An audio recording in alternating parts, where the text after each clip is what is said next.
సామెతలు 17వ అధ్యాయం 10వ వచనం నుంచి ధ్యానించుకోవాలి. కాబట్టి ఇది 8వ దాంట్లో కానుక గురించి ఉంది. చాలా మంది లోక సంబంధమైన వాళ్ళు అట్లాగా ఫీల్ అవుతూ ఉంటారు. నా దగ్గర డబ్బు ఉంది, నాకు పలుకుబడి ఉంది, మినిస్టర్ లెవెల్లో నేను ఫోన్ చేస్తే ఏదైనా జరిగిస్తా, నీ చేతనం చేసుకో, నా చేతనం చేయమంటే నేను చేసి చూపిస్తా. ఇట్లాంటివన్నీ కూడా లోకంలో ఏదో కొంతకాలం ఉండిపోయే వాటిని చూసుకునే వాళ్ళకి గర్వం అహంకారం కలిగి ఉంటూ ఉంటారనమాట. కాబట్టి దేవుని దగ్గరనే సమస్తం సాధ్యం తప్ప వీటి వల్లే పనులు అయ్యాయి కాదు. అంతకుముందు కూడా మనం ధ్యానించుకున్నాం కదా. అవును, నీ పెద్దోళ్ళు తెలుసు, ఆ టయానికి ఫోన్ కలవకపోతే సిగ్నల్ ఈ లోపల జరగాల్సిన నష్టం జరిగిపోయింది. తర్వాత ఏంటి నా ఫోన్ చేశాడని చెప్పి ఫోన్ చేస్తే మిస్డ్ కాల్ ఉందని, అప్పటికే ఇంకెక్కడ ఆయన అయ్యా అయిపోయింది అని అనుకుంటారు. అవునా కదా? అలాగే అనుకుంటారు చాలామంది. కాబట్టి విజయం యెహోవా వశం. కాబట్టి మనం ఆయన్ని కలిగి ఉన్నప్పుడే మనం కూడా నిత్యం జయం పొందుకునే వారంగా ఉంటాం తప్ప ఆయన లేకుండా జయాన్ని పొందుకుందాం అనుకుంటే మాత్రం అది అయ్యే పని కాదు. ఆ ప్రయాస వేద్దాం. 9వ వచనంలో ఏమనుంది? గోరువాడు అని అంటున్నారు ఇక్కడ. ఎవరంట?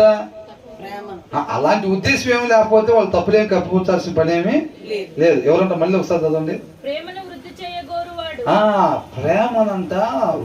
చెయ్య కోరువాడు. అలా ఎవరన్నా కోరుకుంటుంటే కనుక ఏంటంటే జాయిసి, నా సహోదరుడు పట్ల నా పట్ల, సహోదరి పట్ల నా పట్ల, మా మధ్యలో ఆ ప్రేమ ఉన్న దేవుడు ఎక్కడైతే 2-3 కూడుకొని ఉంటారో అక్కడ నేను ఉంటాను అంటున్నాడు. వాళ్ళ మధ్యలో ఉండి ఒకళ్ళే సింగిల్గా ప్రార్థన చేస్తే అక్కడ నేను ఉన్నాను కాదు అర్థం. ఎక్కడైతే 2 వ్యక్తులు ఉంటారో వాళ్ళిద్దరి మధ్యలో ప్రేమ అయి ఉంటాడు అనమాట ఆయన. అది 2-3 కూడుకున్న దగ్గర నేను ఉంటాం అంటే.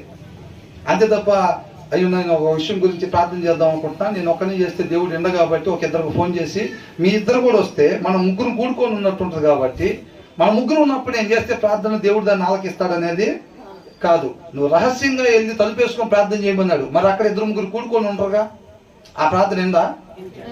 అదే బలమైన ప్రార్థన. అసలు దేవునితో బలంగా నాటబడాలంటే అదే బలమైన ప్రార్థన. అర్థమవుతుందండి? మనం ఆశపడేది కాకుండా నిజంగా ఆ పరిస్థితి వచ్చినప్పుడు నిలబడి తట్టుకోవాలనంటే ఆ శక్తిని ఇచ్చే ప్రార్థన ఏకాంత ప్రార్థన. మరి అక్కడ ఒకళ్ళే ఉంటారు కదా.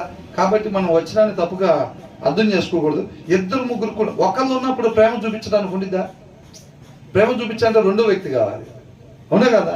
ఆయన ప్రేమ అయి ఉన్నాడు. బహుశా అందుకని మనుషుని తయారు చేసుకుని ఉంటాడు దేవుడు. ఎందుకని? ఆయన వెలకట్టలేని ప్రేమ చూపించాలంటే అవతల ఇంకొకరు ఉండాలి కదా. అవునా కదా? అందుకని ఆయన ప్రేమమయుడని మనం అనుకుంటున్నాం.